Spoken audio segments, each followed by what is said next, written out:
পটুয়াখালীর কলাপাড়ায় গভীর রাতে রহস্যজনকভাবে নিখোঁজ হয়েছেন ৩ সন্তানের মা।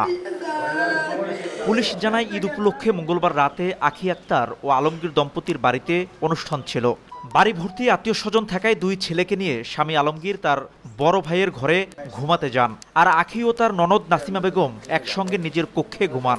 রাত 2টার দিকে নাসিমা আখিকে না দেখে খোঁজাখুঁজি শুরু করেন স্বজনরা। পরে ঘরের মেঝের বিভিন্ন স্থানে রক্ত দেখতে পান।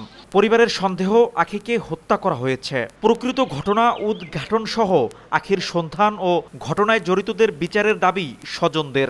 আমার এইটি পড়া নাতি নোমান ফোন দিয়ে কয়, নানি তুমি তাড়াতাড়ি রওনা দাও, আমার আম্মুরে দেখি না। একটা মানুষ যে ঘর থেকে 15 জন মানুষের মাঝখান থেকে একটা মানুষ মিসিং, এবং তাদের কারো কোনো তাদের মধ্যে কোনো উদ্বেগ নাই, এবং তারা কাদের মধ্যে কোনো উদ্দেশ্য নাই, সবাই নর্মাল, সবাই চুপ। আমরা চাই যে ওর যে গুম করছে, খুন করছে, এটা সত্য ঘটনা যাতে সরকারি প্রশাসন বের করতে পারে। এ ঘটনায় নিখোঁজ গৃহবধূর স্বামী আলমগীর হোসেন শিকদার ও তার ভাইয়ের ছেলে জহিরুল ইসলামকে জিজ্ঞাসাবাদের জন্য আটক করেছে পুলিশ।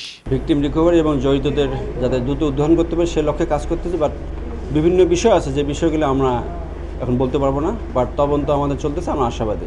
19 বছর আগে পারিবারিকভাবে আখি ও আলমগীরের সঙ্গে বিয়ে হয়। এই দম্পতির 2 ছেলে ও 1 মেয়ে সন্তান রয়েছে।